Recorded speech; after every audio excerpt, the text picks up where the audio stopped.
It's a new day in Tianjin, and you know how they say the early bird always gets the worm? Well, it's early, and I'm at one of the largest bird and flower markets all across China, and ready to get in on the action of local Tianjin life. I'm Michelle Lee. Welcome to Travelogue.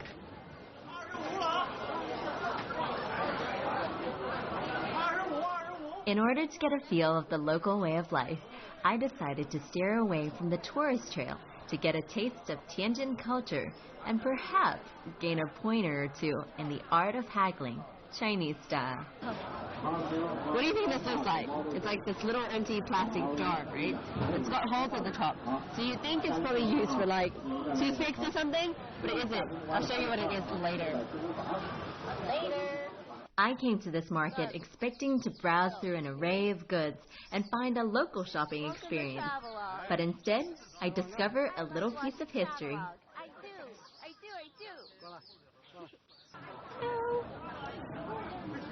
Oh, you're cute. I can make a goldfish face too. Watch.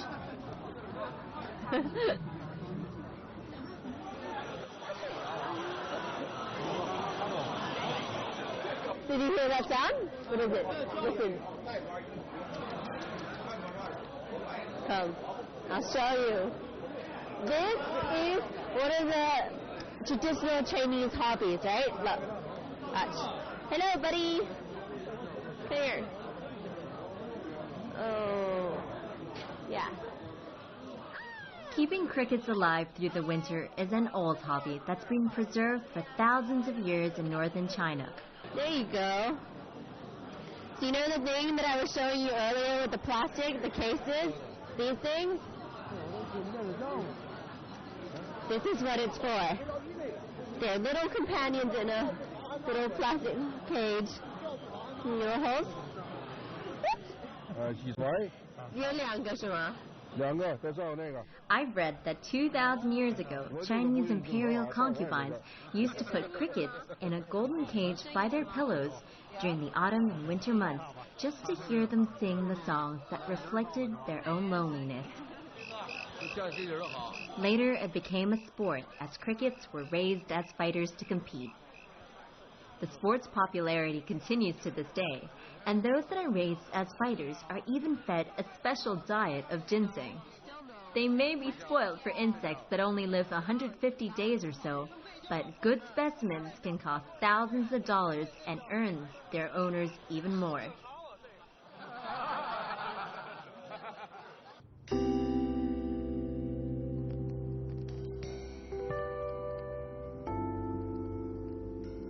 Many of the bridges here are architectural beauties, all built in different styles. This one here is definitely one of my favorites.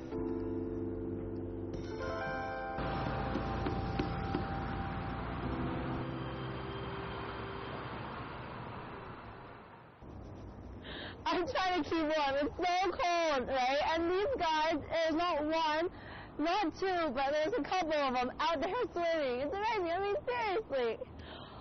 I didn't freeze to them. More than just a place to swim, this river is the Haihe, the mother river of Tianjin, which flows into the Bohai Sea. Though too small to be a transport artery now, the river is an added attraction in the city.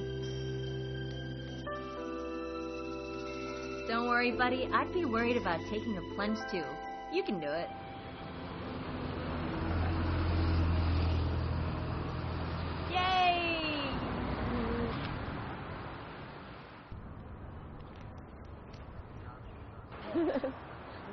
The locals are real good sports, and even when it's icy out, they remain warm and inviting.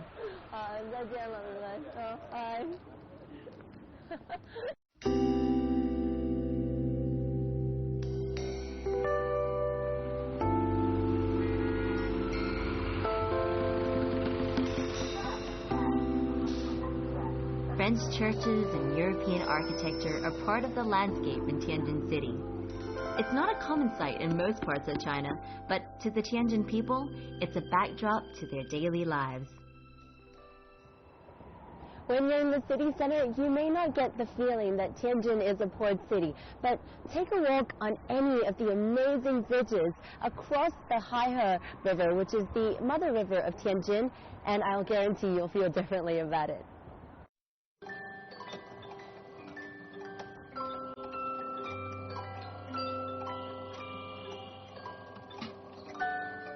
Now there's a little magic in the area.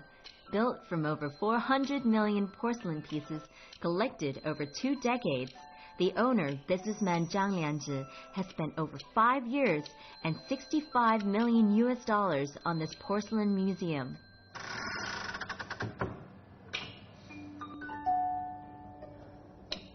This music box is so beautiful. Can you believe it's about 200 years old? And it used to belong to the owner's mother, but it's also part of his private collection, which he houses in his museum. And I love it. I just think it represents everything that Tianjin is about. You know, you see this European music box, and inside, you look carefully, you see these Chinese characters. And I feel that's what Tianjin is, a perfect mix of Western and Chinese. So cool. The China House is a real beauty. Some people say that it's almost a waste of good porcelain, but the owner is a man who treasures and appreciates his antiques. He believes that porcelain culture is a splendid and time-honored treasure in Chinese arts and celebrates the art form with the China House, turning it into a cultural symbol of China.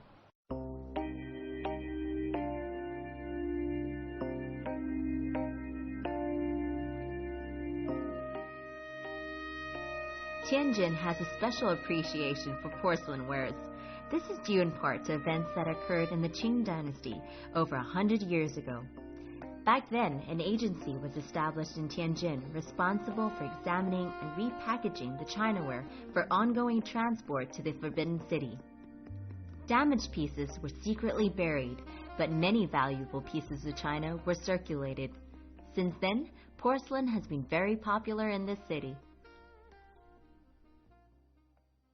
This may be a restaurant, but it's not quite that straightforward. You see, the name directly translated from Chinese is the Edible Museum, and there's a good reason for that. You see, spread across the entire place are antiques collected by the owner over many, many, many years. And the best thing about it is that it's housed in what used to be the residence of a famous Beijing opera star. This room, for example, used to be his study, so you'll see his memorabilia spread across the walls. I'm not feeling particularly hungry, but no, it's worth coming just to take a look.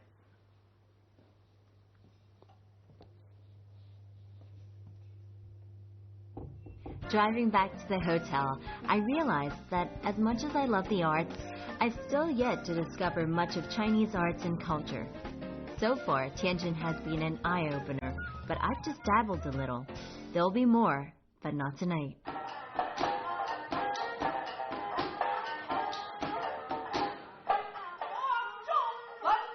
Playing a traditional Chinese instrument is an art form that has been linked to nobility, elegance, and education.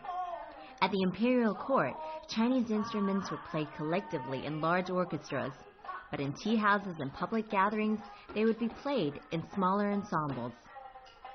As if playing the instrument wasn't a challenge enough, the music was generally memorized by the musicians beforehand and then played without aid. Can you imagine the accuracy and teamwork involved? Nowadays, music scores are used and performances can be enjoyed at a range of places, even at a lunch show. The art of singing folk ballads based on poems is no longer common in the Western world, but in many parts of China, it's still quite lively.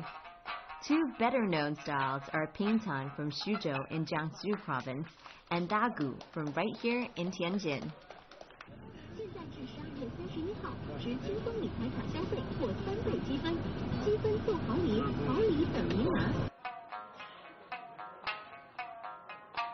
I decided to take a trip out of the city center a mere 15 kilometers away to a little village called Yangliuqing, best known for its folk paintings.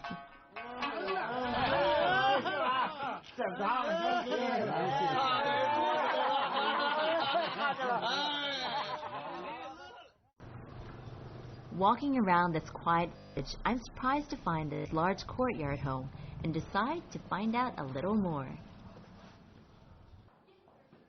Once home to the Shi family, this beautiful mansion was considered one of Tianjin's 8 grand mansions at the end of the Qing dynasty. From a long history of grandeur and wealth, it's now a museum that showcases the rich history of the family. While some people visit for a glimpse of its opulent past, it's the architecture and minute details of this courtyard mansion that draw me.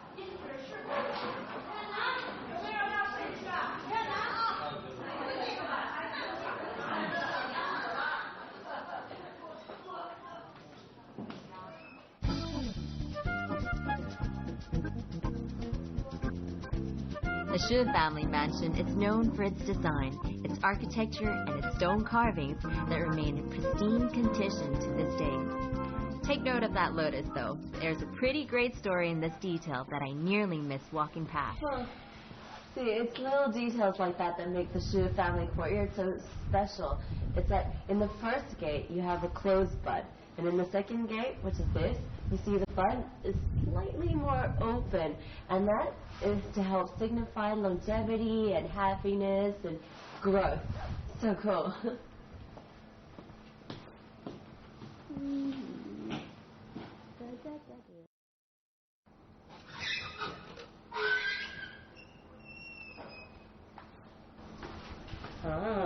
And here's the third gate.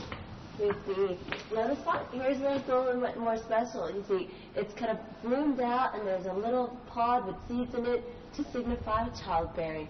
So, a lot of babies coming out of here.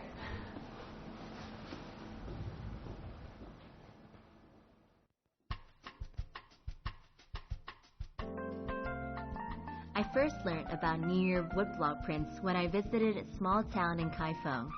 Since then, I feel as if I've seen them in the most obscure places. And when I least expect, they appear as a reminder of my first trip with Travelogue.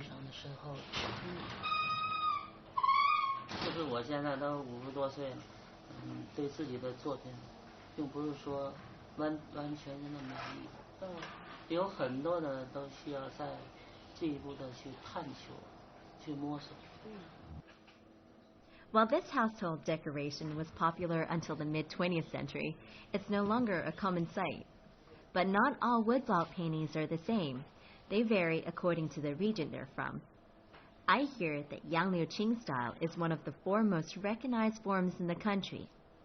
Instead of just using woodblocks to create these beautiful paintings, an artist will use a woodblock stencil to create the original black and white outline of the pieces before painting in the colors by hand. Woodblock paintings are famous in a lot of areas in China, but in Yangliuqing, what's really special about it is the fact that instead of printing on the color on the stencil woodblock, what they do is they paint each individual painting by hand. It's really amazing. Like, you look at these paintings and each artist will focus on each painting for a certain period of time just so that she can perfect it. See? There are like all these different copies of the same picture. And it's just so that she can get her skill just right for that painting. And it doesn't take, a short period of time. Like, it takes a certain amount of dedication to be able to get a painting this good. I'm not sure I would have the patience to do what these artists do, but they told me later that it was important for them to maintain the tradition and culture of this dying art form.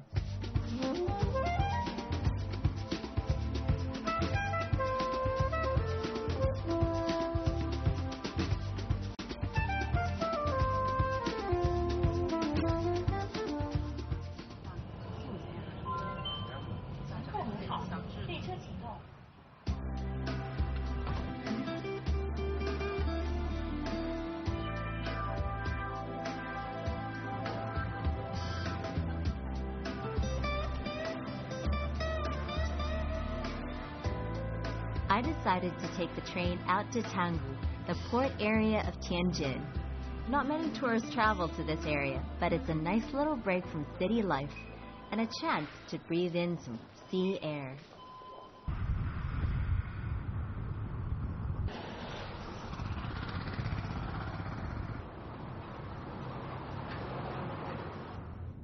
In northern China, Tianjin is the largest port city. I mean, but that's just statistic. You know, if you really want to get a sense of how important the city was in history and in modern day, all you have to do is really just stand here and watch the people at work.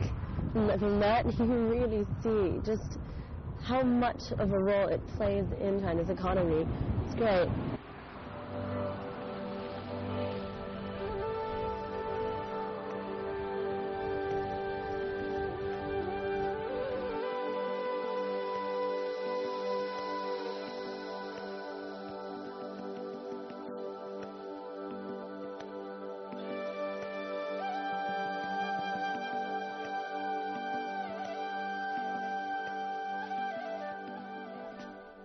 Tianjin's port was once the most important point for travel and trade in China. It's still important to this day, and you'll find many cargo ships and fishing boats in the area.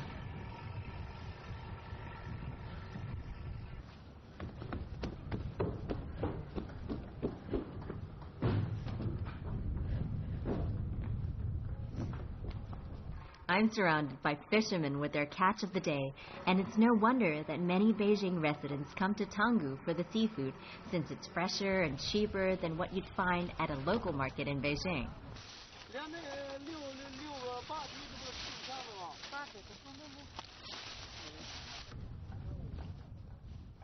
Standing here, I find myself enticed by life at sea. The salty breeze and thoughts of a life spent on board ship, living off the ocean, almost makes me want to give up city life. But maybe not just yet.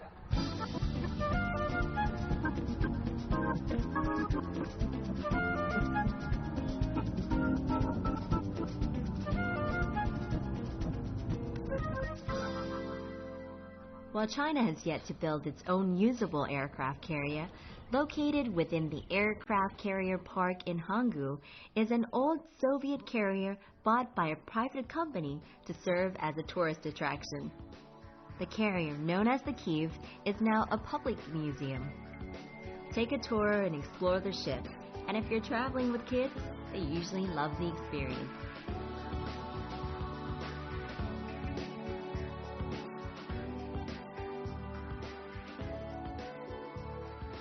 I'd heard there was an old liner in the area that's given up her sea legs, but has not quite retired.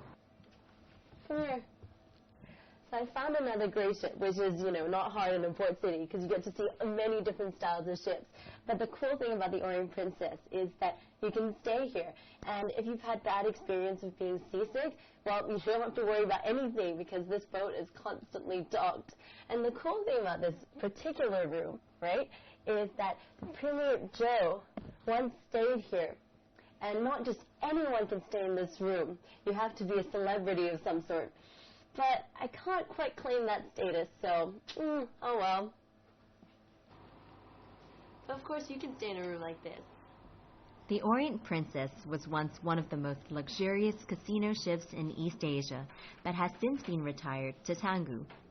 I take a walk around the docked ship, once an entertainment vessel for high rollers and celebrities looking for a slice of adventure. It turns out the 6-story ship has been turned into a hotel, a novelty stay for those nostalgic for the old days.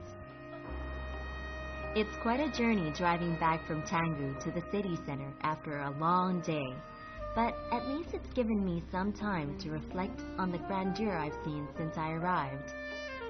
If Shanghai is the coquettish mistress of China and Beijing an old man, Tianjin would be a grand dame, aged but still ever so elegant.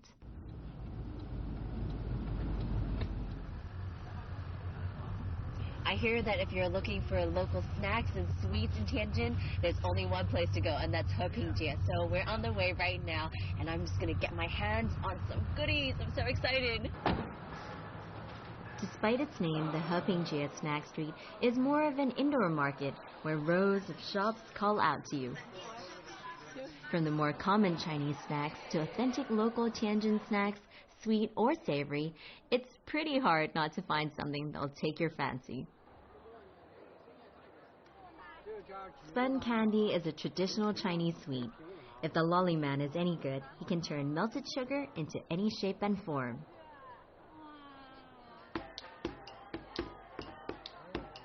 Snacks, snacks, and more snacks. There's a wide variety to choose from, and most of them are well-packaged name brands that are for tourists to bring home. I've just been out shopping, and okay, here's a tip, right? I just learned that the mahua is especially famous in Tianjin. So if you're looking for something for your family and friends, it's a good idea to get some. It's sort of like a breadstick and a pretzel kind of tied in together. It's really, really good.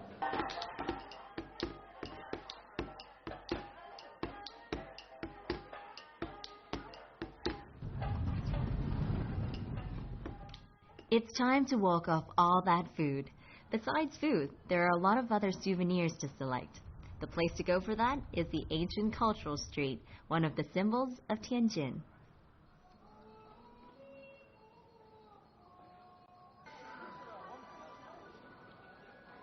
Located in the Nankai district, the Tianjin Ancient Cultural Street attracts people for many different reasons.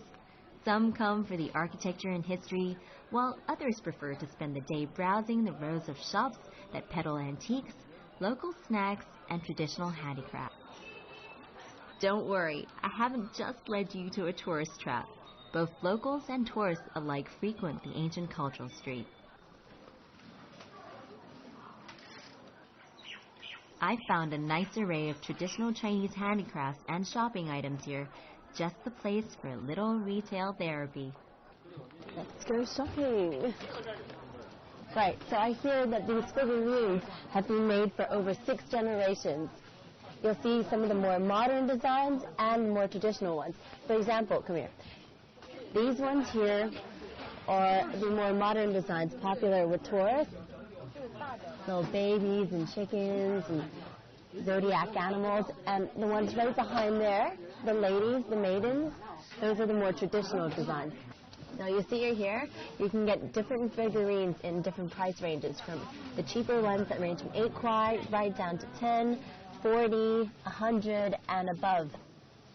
These clay figurines may look like ordinary decorations found in any household, but the Tianjin variety, known as Zhang clay figurines, or Niren Zhang, was initiated in the Qing dynasty over 180 years ago.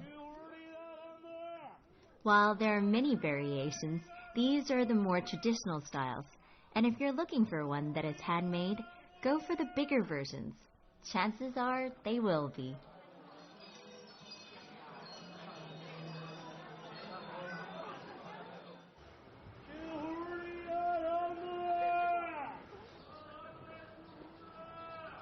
I discovered Tianho Temple in the vicinity of the ancient cultural street.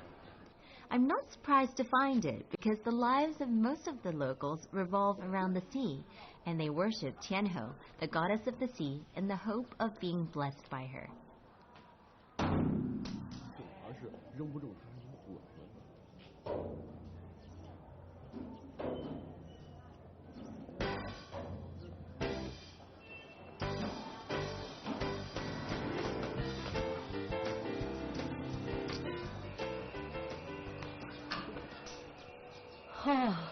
I've been told that the characters on the drum stand for good fortune, health, longevity, and luck. So I've been trying to aim for them, but it's not quite that easy. All right, one last try. I'm aiming for the one in the middle, Fu. All right, let's go. I'll settle for the bottom one.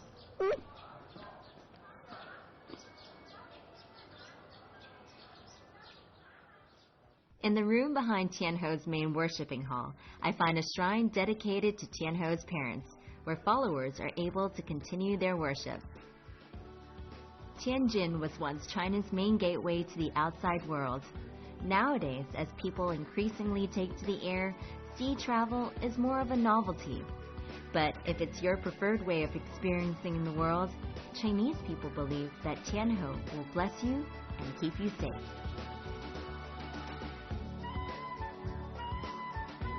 Over 600 years ago, this was the main street of Tianjin City. And what better way to end our journey of this wonderful city than to go back to the roots of where it all began. Thanks for watching Travelogue. I'm Michelle Lean. I'll see you next time. But in the meantime, keep those bags packed.